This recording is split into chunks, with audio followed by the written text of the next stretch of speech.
Well, good evening to everyone out there. This is Akinsanmi Emmanuel, and I'm a trained and certified chaplain from the College of Chaplains. Well, in Nigeria here, it's almost 12 midnight. If it's not past 12 midnight already, I think I couldn't get lay hold on that. It's just about 12 midnight. I know that in other parts of the world, right now it's about 7 p.m. I think out there in the U.S. and other parts of the world, you're already in your morning. Well, I bring you the word today because I have been away from YouTube Live for quite some time, and just getting up, came to the kitchen to just have a hot tea, and because the weather is quite cold here in the city of Jos. I am grateful to God for all the while that we've been. Of course, we've been very active on the Facebook Live and our radio station, Voice of Faith Radio Church. Well, excuse me, but I tonight just thought of chipping a word before you go to bed. If you are in Nigeria or any other part that is sharing the same time with us, I know that those of my friends in Kenya, it's already about 2 a.m. there. Just a few hours ahead. Those of you in Kuwait, I know it's already early hours of the day. In Canada, I know you are still in your afternoon, and in Britain, in US, I know you are in your evening already.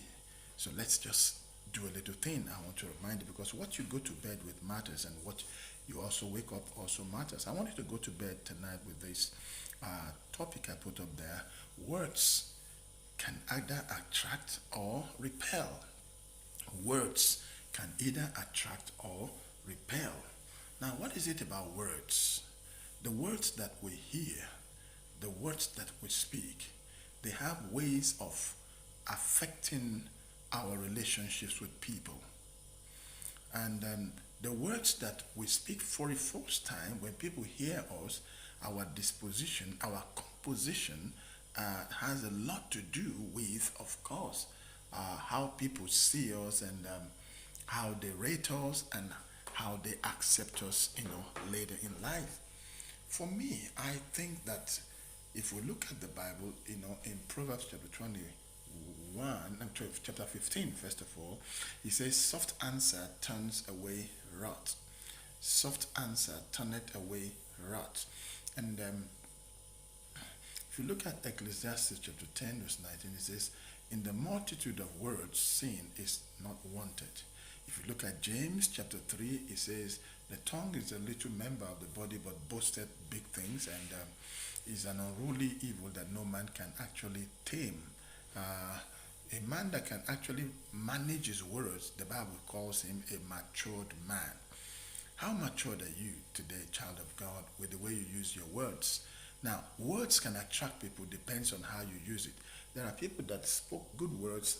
For example, at the beginning of any relationship, the way you spoke to a man at the beginning will determine whether the business will go on. I remember that there was a time I went to buy something, and the guy's voice was just harsh. I mean, the lady, she was just harsh, talking harsh, not friendly.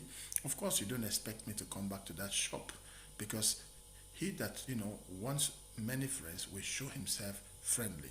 How does your word sound when people hear it? How does it sound? Does it sound, harsh? Does it sound, and when they ask you, say, that is me. There's something about learning to make adjustments when it comes to relationship with people. Maybe you need to hear that tonight, that if you want to relate to people and you want to go on well with people, it's compulsory, it's mandatory that you learn adjustment. Now, some people call it compromise. Compromise is not necessarily evil word. Another word for compromise that we want to use tonight is adjustment. Willingness to make adjustments is what actually helps the relationship to go fine. So, but when you are not willing to go, to make adjustments or make amends and all of that, and shift your goalpost a little bit here, a little bit there, you just want it your own way, definitely you will have problem in your relationship. And it happens a lot between husband and wife where they can hardly agree on anything, discuss anything without argument. And that's why sometimes they go to bed with, all kinds of stuff in their minds and they wake up again in the morning with a problem. So I want to say to you tonight that learn to, make adjustment, adjust your words when you meet with people, listen to them. The first 5, 10 to 15 minutes of, discussing with someone, you can tell exactly where the direction of the, discussion is going. And it's important to also know the person you are dealing with so that if you understand the person of the person, the personality you are dealing with, the personality you're dealing with of the person you're dealing with now, all right, it should be easier for you to know the things that actually you should do. Like in the class yesterday, we came up with, there was a topic we treated, information affects preparation and expectation. And then there was a statement there that was made in class yesterday that, you see, when you are conscious and you pay attention to the little things that matter to another person, do you understand? When you pay attention to the little things that matter to the other person, oh my God, it actually makes for, what they call understanding, and the relationship will move on better. Oh yes, it avoids, it prevents conflict. If you can pay attention to the little things that matter to the other person, it actually makes relationship go better. But where you do not pay attention to the little things that matter to the person, and you're just concerned about yourself and you and me and you and I alone, you, me, and I, you're going to have a problem with people. And that's why the way you see things is not the way this other person sees it. Because we don't see things the same way, that's the more reason why we must all learn adjustment. We must all learn this thing called compromise. Except you're not going to work with people, not even only in marriage relationship, even in ordinary day-to-day relation relating to people, you must be able to, as it were, compromise a little bit to this side, a little bit to that side, not necessarily in the negative. Do you understand? You give other people, the benefit, okay, of the doubt. Let them also be able to express themselves. And that's what makes it beautiful. Now, but where you can hardly do any discussion without argument, that is not proper. That is not a relationship that is going to be healthy. That's a dysfunctional relationship where you cannot come to a consensus. You cannot come to an agreement except you argue. And then most of the time, you know what happens? When people discover, one of them may discover that, look, this guy does not give room for discussion. You know what happens? He or she shuts up and doesn't discuss again. Anything the person says, it's good. It's good. That's okay. That's all right. You can go ahead. When the relationship gets to that point where one party keeps saying, oh, it's okay. Everything the other one does is okay. That's all right. Or another thing they do is that they just, go off. They don't even talk again. They don't do anything. They just pack everything to one side and they don't even discuss. Then the other guy might be complaining, oh, she doesn't communicate. Oh, he doesn't communicate. Who started it? Who made it that way? Because you never give room for intelligent discussions. You never discuss without arguing. And what is the purpose? Why do some people argue? Because they always want to be right. They always want to prove that they are right. That's the reason for argument. Just to prove that you are right. That's the reason why most people argue. Why do you have to argue? You want to prove that you are right. I'm right. I'm on the right path and all of that. You don't need all of that. That's why I say compromise is necessary. And so tonight before you go to bed, maybe you had a quarrel during the day, or today Sunday there were certain things you didn't like about your partner, about your relation, your friend, and all of that, and you just think, well, I'm going to hold it against him. He's going to explain tomorrow. She's going to no, let it go, because tomorrow has its own problems.